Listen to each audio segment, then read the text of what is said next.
Hey guys, welcome back to my channel. So today we're going to be doing something a little bit different.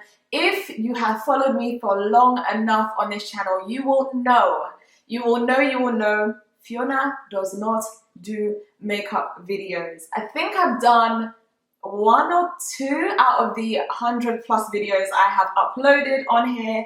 I leave that to the pros. I just don't do makeup enough. But over the years, so many of you have asked for me to share which products I use in the look that I often sport in my YouTube videos. And I feel like I've kind of rocked this look enough to be confident enough to share with you guys how I achieve it. So without further ado, I'm going to be sharing how I achieve this everyday natural makeup look and how I go from this to this.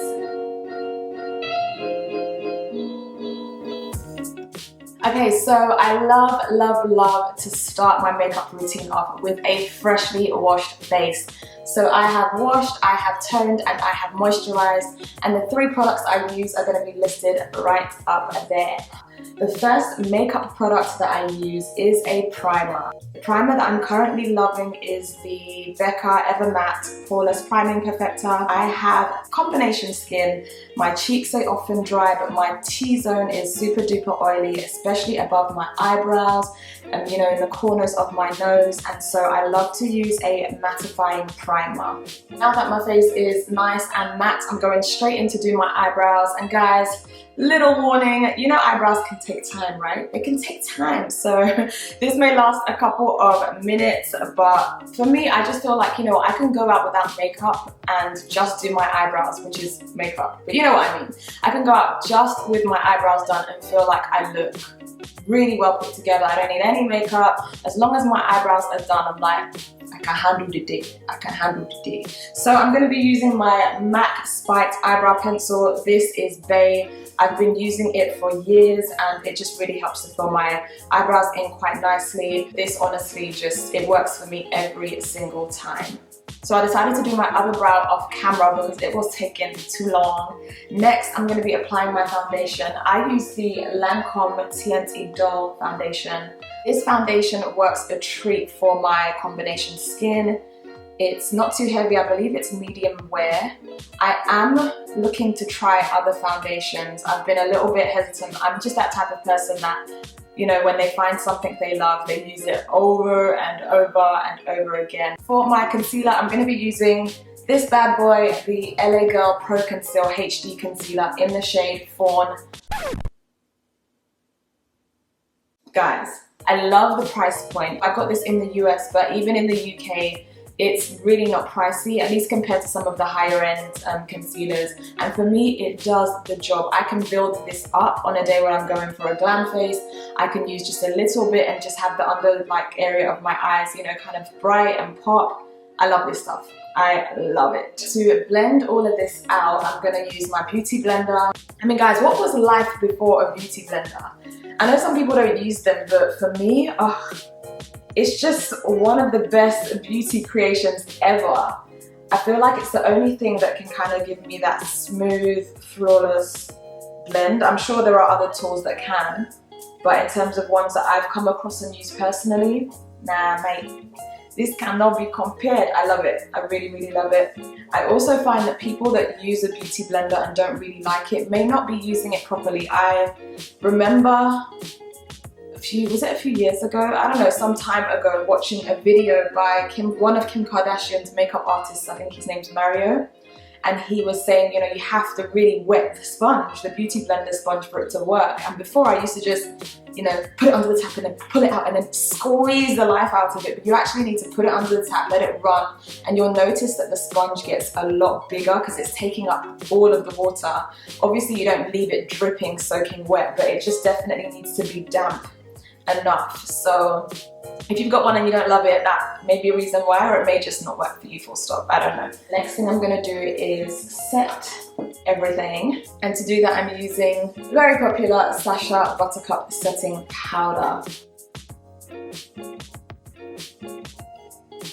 Next I'm going to be contouring very lightly with this Covergirl Ebony Bronze Bronzer. I learned about this product from the beautiful Dima Ume. She is a Nigerian makeup artist on YouTube. If you haven't heard of her, please check her out. You have to check her out. She's so talented, and I think she used to use this back in the day, and I bought it because of her recommendation or her tutorial. And yeah, it's just one of those products that won't run out anytime soon, especially with my light-handed application. So I'm just going to use a little bit of that. Next, I'm just going to dust all of the powder off. I'm using the same brush that I used for my foundation. I forgot to mention this brush actually. It's a Real Techniques brush.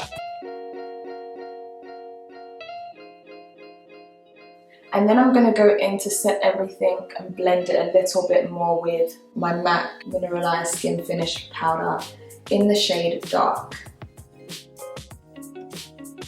For my blush, I'm a huge fan of a product that isn't actually a blush, and it is the Texture Eyeshadow by MAC. I hope it shows up on camera. It's really light and subtle, and I think just absolutely beautiful on our shade of skin.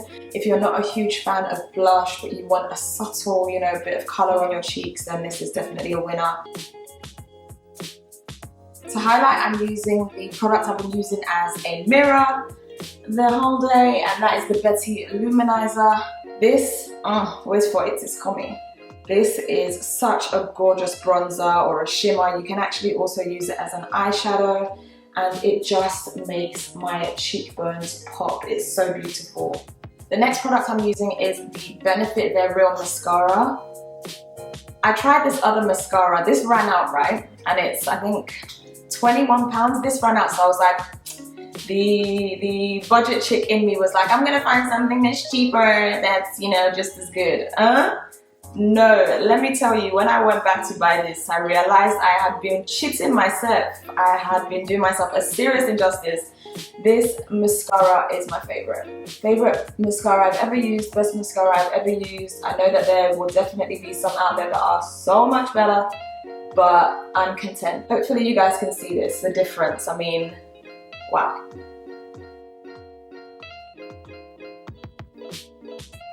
Alright, we're nearly there, guys, we're nearly there. Last two of three products are my MAC lip pencil in Chestnut and this Abu Dhabi shade Soft Matte Lip Cream by NYX. I have spoken about these two products everywhere. They make for such a gorgeous nude lip, especially on us women of color. Oh, I know that this looks so good on pretty much any complexion. I can't vouch for Chestnut, but on women of color, Chestnut and this, mate.